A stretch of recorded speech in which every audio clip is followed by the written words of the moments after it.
विश्वास मानिए मैं आपको 6 मंथ में 18 मंथ का आपको बताने वाला हूं कि किस मंथ में आपको क्या क्या सब्जेक्ट पढ़ना चाहिए। सीबीटी 1 में आपको मैथ पढ़ना होता है, रीजनिंग पढ़ना होता है, जीके जीएस पढ़ना होता है, बच्चों साइंस पढ़ना होता है। बच्चों जीके जीएस चाहे सीबीटी 1 हो चाहे सीबीटी 2 हो, सिर्फ और सिर्फ 10 नंबर का आना है, 10 नंबर से ज्यादा जीके जीएस नहीं आना है। तो क्या अगले दिन से कॉपी पेन उठाकर 15 minute physics, 15 minute chemistry, 15 minute biology, 15 minute math, 15 minute BSCD ऐसे पढ़ोगे क्या? तो बच्चों मैं फिर से कह दूं, डबल कॉलम में पीडीएफ का प्रिंट आउट करके अपने पास रख लीजिए, उससे आप प्रैक्टिस करना, वो आपको नोट्स में लिखने की जरूरत नहीं है, समझ जाएगा। अगर आप एलपीटी तैयारी करने वाले एक सीरियस स्टूडेंट हैं तो आप सीरियसली इस वीडियो को पूरा देखिए और विश्वास मानिए जिनको भी मेरी बातों पे विश्वास नहीं है और जिनको इस थंबनेल पर विश्वास नहीं है, जिनको ऐसा लगता है कि टीचर जो है ना सिर्फ आके बट करके चला जाता है, कृपया करके वो इस वीडियो को बिल्कुल ना देखे।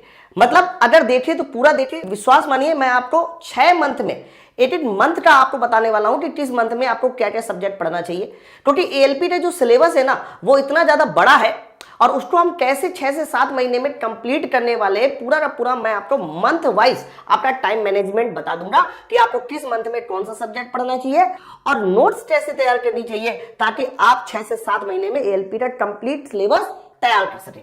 ओके, तो चलो फिर हम लोग बात करते हैं, वीडियो को शुरुआत करते हैं। जो भी बच्चे हैं इस वीडियो को लास्ट एंड तक देखिए और फिर मुझे वीडियो में कमेंट करके बताइएगा कि हाँ आपको मेरी पूरी बात समझ में आई कि नहीं।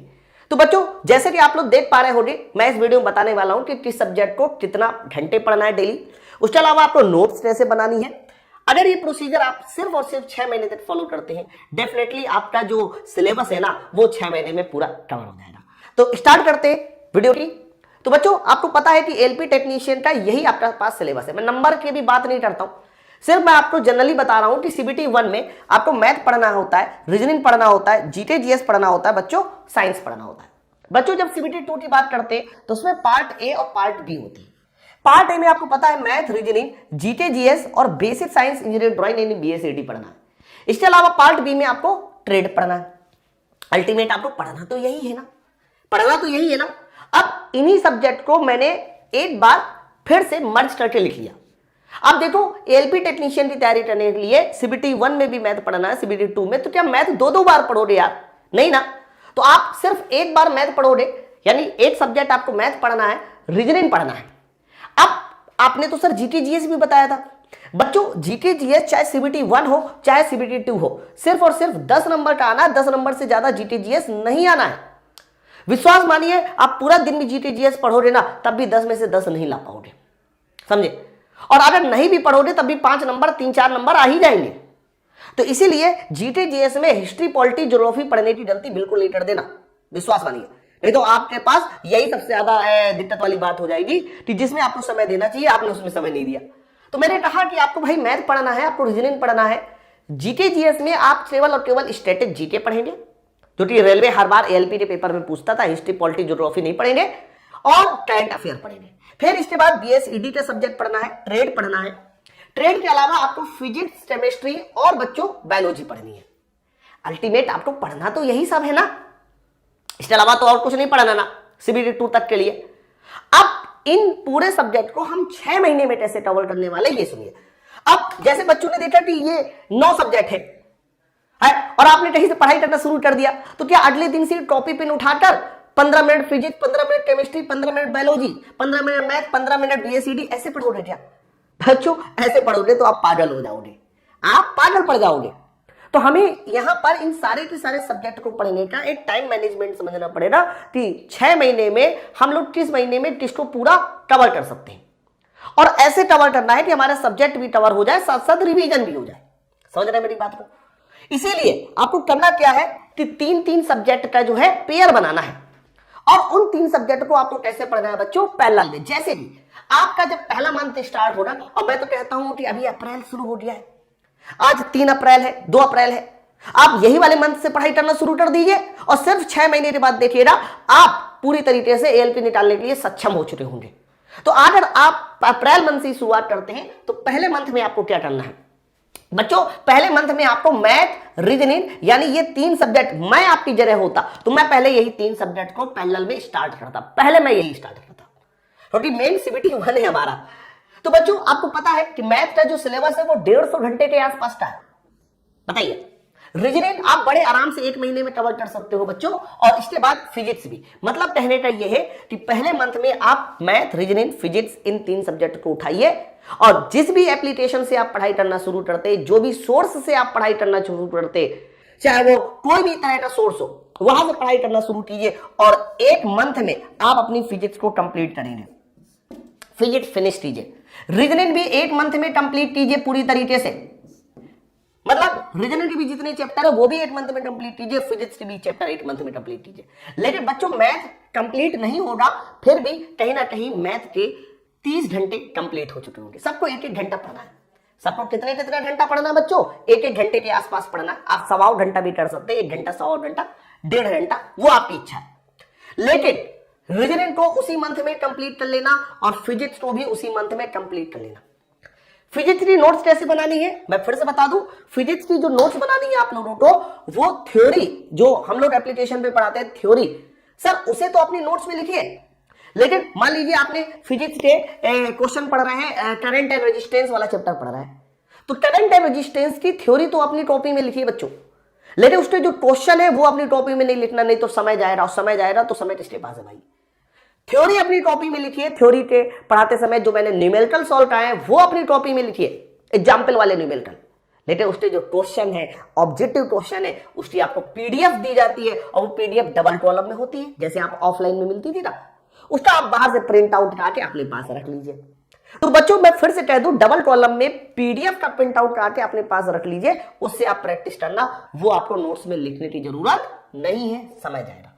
ठीक है, तो नोट्स जो कुछ भी बनेगी, चाहे वो मैथ की हो, चाहे रीजनिंग की हो, चाहे फिजिक्स की हो, समझ लेना पहले, केवल थ्योरी की बनेगी, कुछ एग्जाम्पल की बनेगी। लेकिन जो क्वेश्चन होते हैं वो डबल कॉलम में पीडीएफ डाउनलोड हो जाता है एप्लीकेशन से, डाउनलोड कराइए, बाहर से प्रिंट आउट निकालिए। ओके, तो आपको 1 महीने में फिजिक्स कंप्लीट करना है, 1 महीने में रीजनिंग, 2 सब्जेक्ट खत्म। लेकिन मैथ तो चलता रहेगा, है ना। पहले मंथ का आप ये टारगेट कर लो कि फर्स्ट मंथ में हमें इतना काम करना है। बारी जैसे ही सेकेंड मंथ की आ जाएगी तो आपका मैथ अभी खत्म नहीं होगा। तो मैथ तो हमें अभी भी पढ़ना है, क्योंकि मैथ अल्टीमेट ना कई बार 20 में से 20, 25 में से 25 पूरे नंबर दे जाता है। तो मैथ अभी भी प्रैक्टिस कीजिए, चैप्टर वाइज पढ़ाई कीजिए। लेकिन इस बार हमने क्या किया, क्योंकि वहां फिजिक्स और रीजनिंग खत्म हो चुकी है, इसीलिए अगला सब्जेक्ट मैंने स्टार्ट ले लिया केमिस्ट्री से। आप केमिस्ट्री की पढ़ाई करना शुरू कर दो बच्चों। यहां से केमिस्ट्री 1 मंथ में फिनिश हो जाएगी, इसे आप 1 मंथ में पूरा क्लियर कीजिए। मैथ आपकी चली रही है, अगला 30 घंटा मैथ का कवर हो जाएगा। अब इसके बाद एक नया सब्जेक्ट और आपको स्टार्ट कर देना है, बीएसईडी, बेसिक साइंस इंजीनियरिंग ड्राइंग। बच्चों ये सब्जेक्ट जो है 40 नंबर का पूछा जाता है सीबीटी 2 में। अब बच्चों यही वो सब्जेक्ट होगा जो आपका सिलेक्शन का आएगा, इसीलिए हम इसको दूसरे मंथ से ही पढ़ना शुरू कर देंगे, इस बात ध्यान रखिएगा। लेकिन बीएसईडी का सिलेबस भी जो हमारे एप्लीकेशन पे है वो लगभग 120 घंटे का है, तो हम लोग इसको 1 महीने में तो कवर नहीं कर सकते हैं। 1 महीने में केमिस्ट्री यहां से कंप्लीट हो जाएगी, आप इसे फिनिश करेंगे, आप इसे कंप्लीट करेंगे। ओके, बाकी बीएसईडी और मैथ चलती रहेगी। ये तुम्हारे दूसरे मंथ का टारगेट होगा। तीसरे मंथ में सुनिए, सर तीसरे मंथ में अभी भी मैथ चलेगी, लेकिन इस बार बताइए आप कैसे फिनिश करेंगे? सर इस बार आप फिनिश करेंगे बायोलॉजी को। तीसरे मंथ में बायोलॉजी खत्म, हाँ मतलब फिजिक्स, केमिस्ट्री, बायोलॉजी तीनों खत्म। रीजनिंग फिनिश हो चुकी है आपकी, तीसरे मंथ का टारगेट। लेकिन अभी बीएसईडी चलेगी। बीएसईडी देखो, मैथ तो हमारी 120 घंटे कवर हो चुके, यहां तक 120 घंटे कवर हो चुके मैथ के। लेकिन बीएसईडी के कितने घंटे हुए बच्चों? अभी तुम्हारा इस मंथ में केवल और केवल 60 घंटे हुए। भाई साइंस खत्म, रीजनिंग खत्म, मैथ चल रही है, बीएसईडी चल रही है। अब तीसरे मंथ में जब भी कभी, अच्छा एक चीज और, यहां रिवीजन कहां है? देखो पहले मंथ में आपको कोई रिवीजन नहीं करना, लेकिन जैसे ही आप दूसरे मंथ में आएंगे तो पहले मंथ का रिवीजन करते ही रहना है। जो कुछ भी आपका नोट्स बने बच्चों उसका रिवीजन करते ही रहना है। हाँ, रिवीजन करते रहना है। इसके अलावा जब तीसरे मंथ में आएंगे तब भी आपको रिवीजन करना है, पिछला जो पढ़ चुके हैं आप। मतलब ये 4, अब देखो होता क्या है ना, जब आप 1 घंटे का मान लीजिए बीएसईडी देख रहे हैं तो वो वीडियो 1 घंटे का नहीं होता, 1.25 घंटे 1.5 घंटे का निकल जाता है। तो अल्टीमेट आप ये 3 सब्जेक्ट है, लेकिन ये 3 घंटे नहीं है, ये लगभग 4 से 4.25 घंटे तक जाएगा। तो 4 से 4.25 घंटे की पढ़ाई आपको अपने एप्लीकेशन से करनी पड़ेगी। अब फिर से 1 से 1.5 घंटे का आपको रिवीजन भी देना पड़ेगा। कितना? 1 से 1.5 घंटे का क्या देना पड़ेगा बच्चों? रिवीजन देना पड़ेगा, जो आप पिछला पढ़ चुके हो। सर तीसरा मंथ में हमने मैथ बायोलॉजी BSED कर दिया, ये खत्म। सर चौथे मंथ में क्या? सर चौथे मंथ में भी मैथ नहीं खत्म हो रही, बायोलॉजी खत्म हो रही, साइंस खत्म हो रही। तो अगला आपने सब्जेक्ट स्टार्ट कर दिया ट्रेड, क्योंकि ट्रेड भी बड़ा सब्जेक्ट होता है। कई सारे बच्चे ट्रेड में नंबर नहीं ला पाते, हालांकि पासिंग नंबर लाना होता है, लेकिन हम चौथे मंथ से इसको स्टार्ट कर देंगे बच्चों ट्रेड को।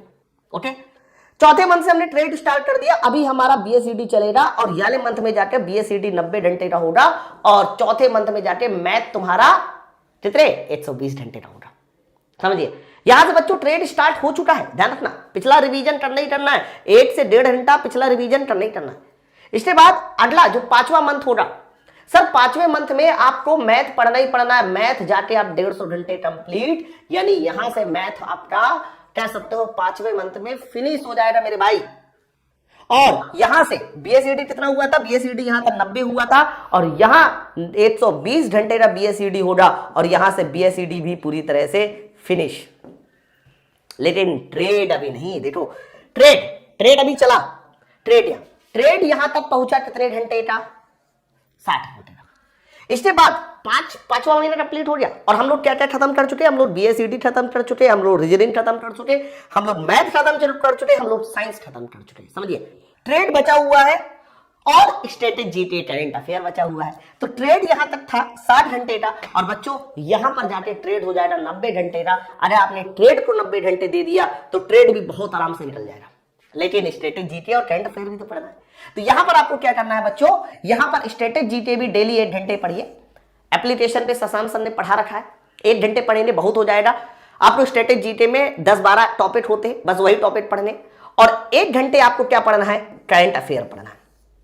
ओके, तो आप देखिए, और इनकी भी नोट्स बनानी है, इनकी भी क्या करनी है? नोट्स बनानी है। लेकिन क्वेश्चंस कभी नोट्स में नहीं लिखे जाते, ऑब्जेक्टिव क्वेश्चन हमेशा प्रैक्टिस किए जाते हैं। तो बच्चों एक बात बताइए, 6वें मंथ में आकर आपने देखिए सारे के सारे सब्जेक्ट को कवर कर लिया और सारे के सारे सब्जेक्ट का पिछला देखिए हर मंथ में अप्रोक्स 4.5 घंटे जो है वो आपको पढ़ने ही पढ़ने ये वीडियो से, और 1.5 से 2 घंटे जो है ना वो आपको रिवीजन भी देना है। 1 से 1.5 घंटे आपको क्या देना है बच्चों? रिवीजन भी देना है। मतलब आप ये कह सकते हो अल्टीमेट जो है वही 6-6.5 घंटे के आसपास का आपको डेली रूटीन बनाना पड़ेगा।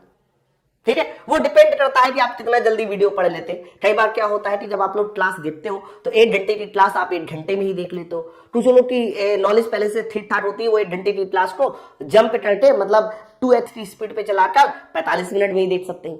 स्पीड कुछ लोगों की स्लो होती है, पुश करके उनको समय ज्यादा चाहिए रहता है। लेकिन मैंने एक अप्रोक्स समय बताया कि अगर आप 3 सब्जेक्ट पैरेलली पढ़ते हो, 1 लेक्चर 1 घंटे का, तो आप 4.5 घंटे के आसपास लगेगा, 2 घंटे के आसपास, 1.5 घंटे के आसपास रिवीजन मान लीजिए, तो 6 घंटे आपको डेली पढ़ाई करनी है।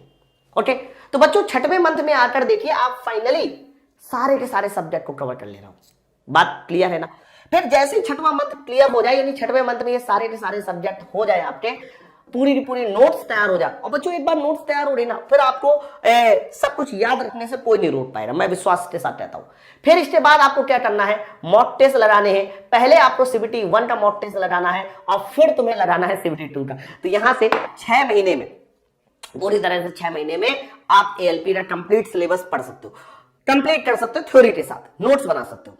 फिर जब ये तैयारी हो जाए आपकी, फिर क्या करना है? फिर बस आपको रिवीजन करना है। विश्वास बनिए, ऐसा करने के बाद ना कोई भी आपसे आगे नहीं होगा, आप सबसे आगे होंगे। तो ALP का एग्जाम 2026 में होना, उसमें फाइनल सिलेक्शन के लिए आप हमारा ALP CBT 1 CBT 2 का कंप्लीट बैच ज्वाइन कर सकते हो। न्यू ईयर के ऑफर में भी चल रहा है। माई पाठशाला एप्लीकेशन को डाउनलोड कर लीजिए और ये जो सामने मैं नंबर लिख रहा हूँ 9696102411, इस नंबर पे कॉल करके आप ये हमारे बैच को ज्वाइन कर सकते हैं। इसके अलावा हमारा जो बेसिक साइंस का बैच है उसको भी ज्वाइन कर सकते हैं। चलिए फिर मिलते हैं नेक्स्ट वीडियो में। Thank you very much.